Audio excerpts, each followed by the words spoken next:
Thomas the Tank Engine wouldn't stop being a nuisance. Night after night he kept the other engines awake. I'm tired of pushing coaches. I want to see the world. The other engines didn't take much notice, but Thomas was a little engine with a long tongue.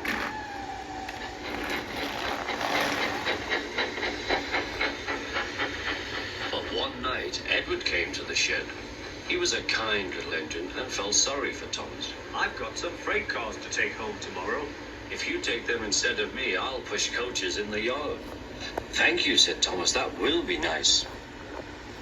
Next morning, Edward and Thomas asked their drivers, and when they said yes, Thomas ran off happily to find freight cars.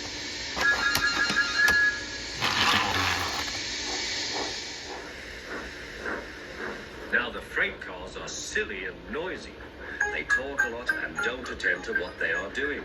And I'm sorry to say they play tricks on an engine who is not used to them. Edward knew all about freight cars. He warned Thomas to be careful, but Thomas was too excited to listen.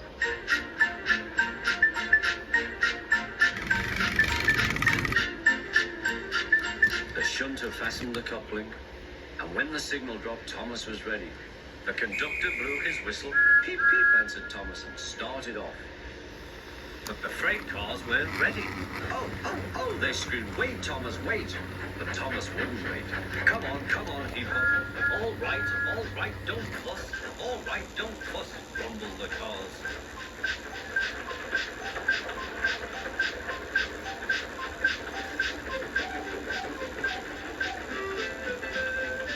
Thomas began going faster and faster. Whee, he whistled as he rushed through Henry's tunnel.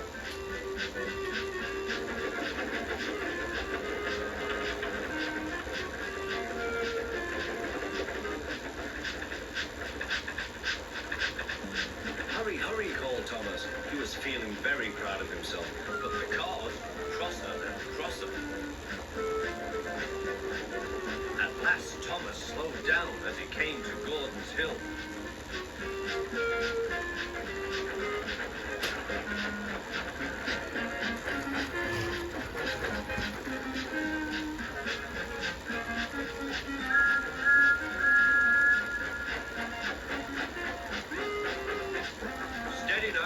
Steady, warned the driver as they reached the top. He began to put on the brakes.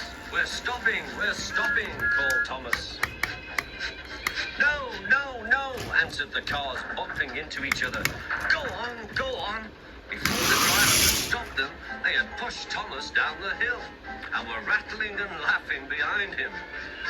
Poor Thomas tried hard to stop them from making him go too fast. Stop pushing, he hissed. But the cars took no notice. Go on, they giggled in their silly way.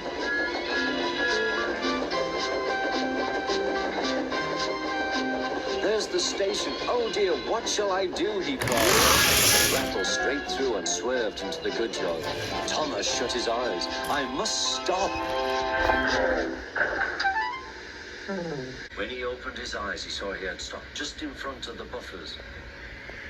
There, watching him, was the top of the hat. What are you doing here, Thomas? He asked.